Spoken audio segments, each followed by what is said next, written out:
Hey, I'm RT and welcome back to RTsWorld. So today I have a very party-like casino for you, as you see in the background. Vibrant colors, very nice pads on the floor, so what could it be? And today I present to you the pet casino, or I don't know how to call it again. Let's see in the title or in the thumbnail how I called it in the end. But it's a dance casino. You have to dance there. You have to kind of hit those pressure plates whenever they light up.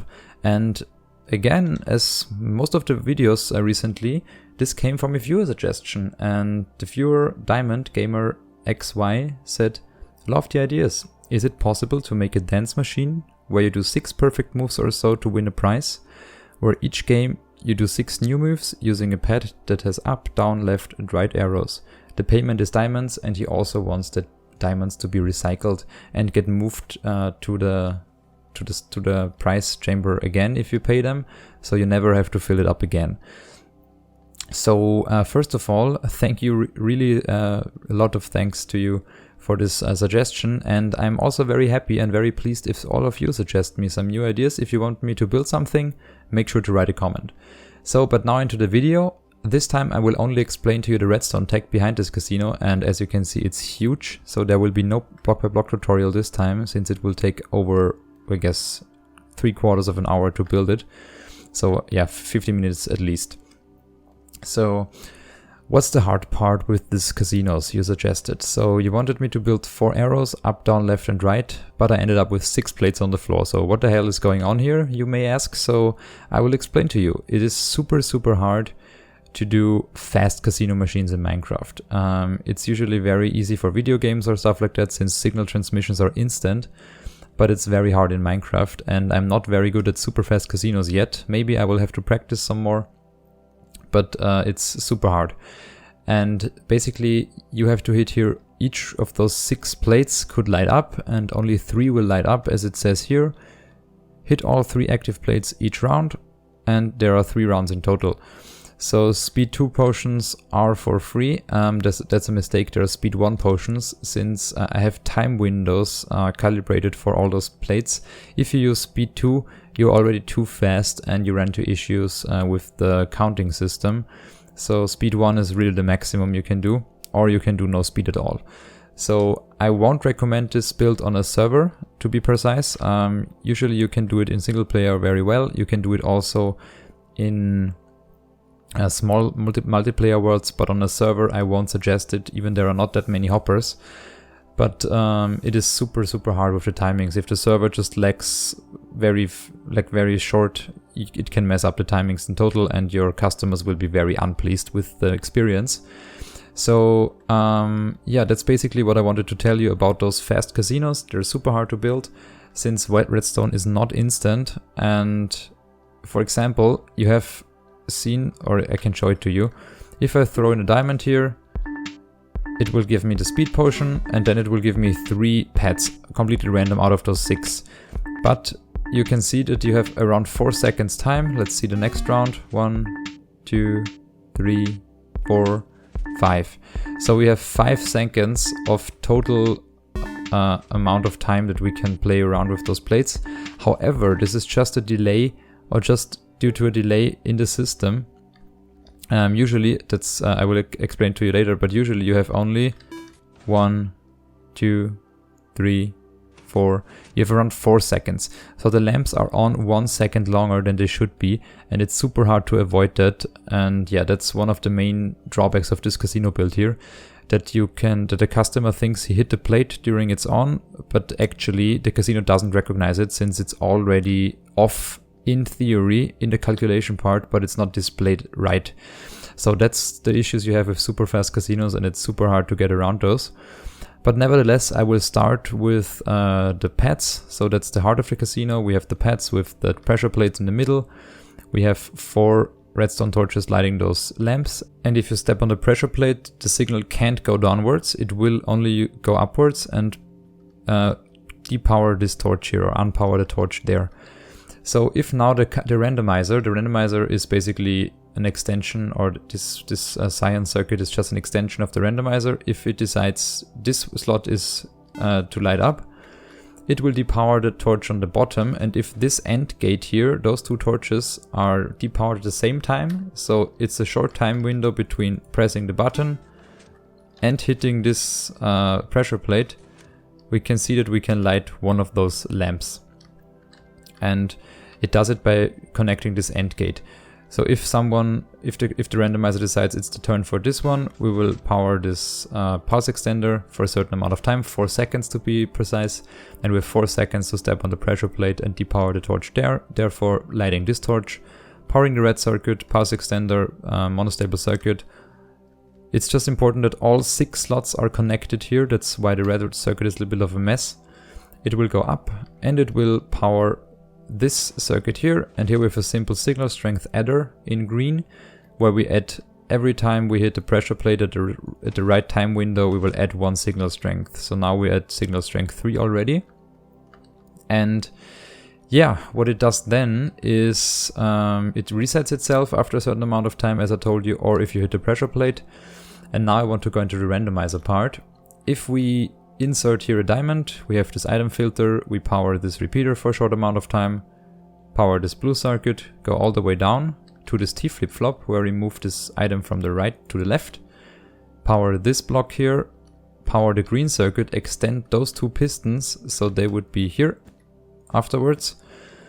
And what it does, it simply powers this timer. We have here 10 hopper ticks, redstone torch on, powers this one, depowers the torch.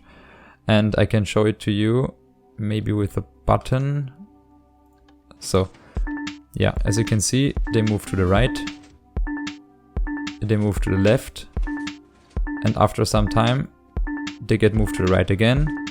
And by doing so, we also have here the droppers.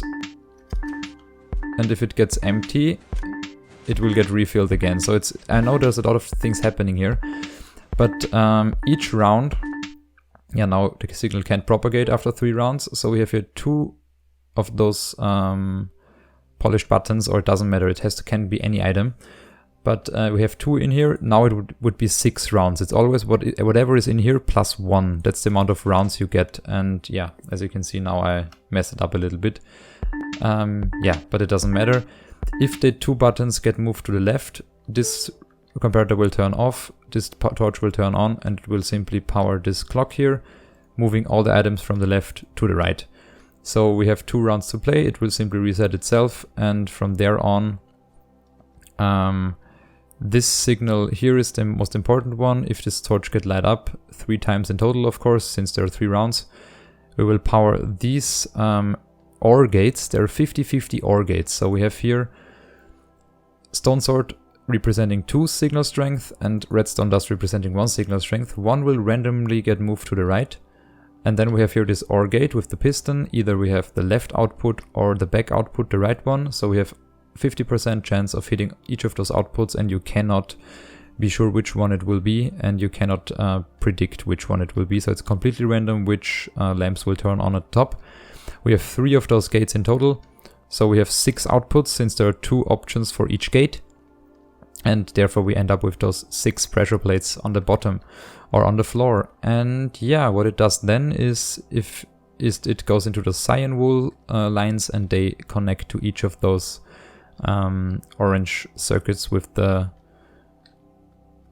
these buttons I showed you before, where we light the lamps and then they simply go out after a certain amount of time, or you hit it and then we will add 1 signal strength to this board here. And we have here also a reset circuit. So if we power this one, these observers here, we already at round 3.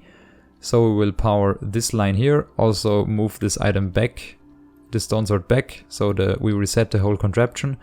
We have this long repeater chain which powers this torch tower here, powers this timer here, and what this timer does is, if we have here some signals added, let's add just 2, maybe we just got 2 lamps light up, and this reset circuit simply resets all the signal strength. So afterwards we have signal strength 0, and we can start from all over again, and the casino is reset.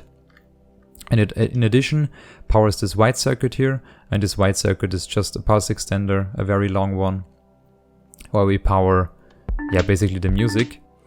and it gets powered by a few inputs. So we have each round it gets triggered, so it will extend the pulse.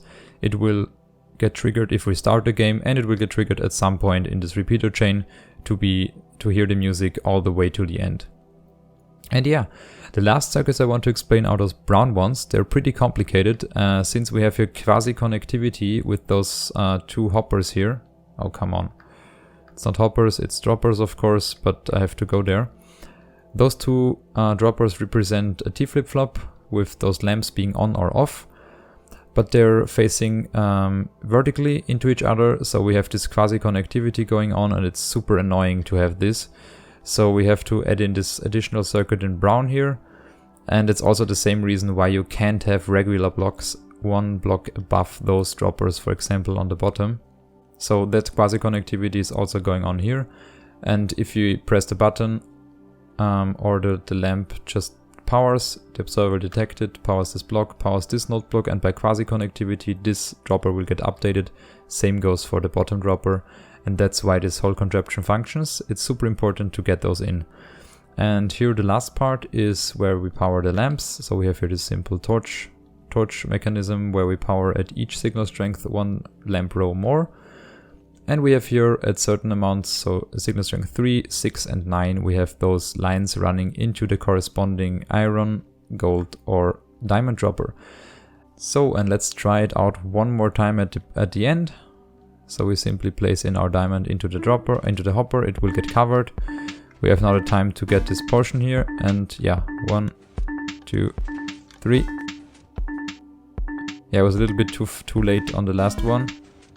1, 2, 3. Did I get all 3? Yes, this time I got all 3. 1, 2, 3. Yes, nice. Yeah, I only missed one in round 1. I can live with that. So yeah, I hope I explained everything to, that you're satisfied with my explanations. I know it's super complicated, that's also why I don't do a block per block tutorial on this machine. And yeah, also, I hope you, Diamond Gamer XY, are not too mad at me for not getting your arrows on the ground, but it's super hard to do that, and it's even harder with those arrows on the ground with 4 plates at the perfect timing. I did like 4 versions of this. This is version 5, and yeah, I compacted down as much as possible. And yeah, the first 4 versions were kind of with those 4 plates. But then I tried a different concept with those 6 plates and 3 rounds, and I guess it also turned out pretty well. So that leaves me with just one thing to say. If you want me to make your casino idea a reality, simply write a comment and I will give my best of my abilities to build it in Minecraft and to show it to you on YouTube. So make sure to subscribe and like this video if you want to see more of those videos, and also see you in the next video. Thanks for watching. Bye bye.